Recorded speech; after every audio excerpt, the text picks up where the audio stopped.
Resan wonten ing tanggal 23 November 2022.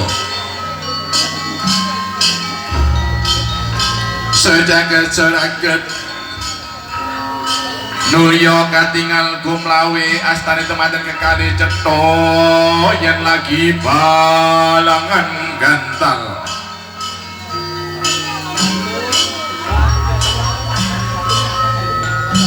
Gantalan ingkang winastan gondang kasilan gondang tutur.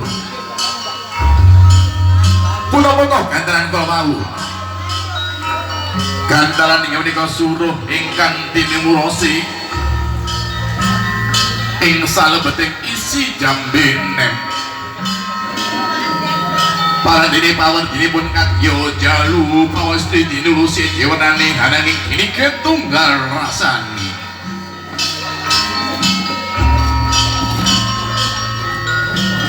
Saya caket, saya raket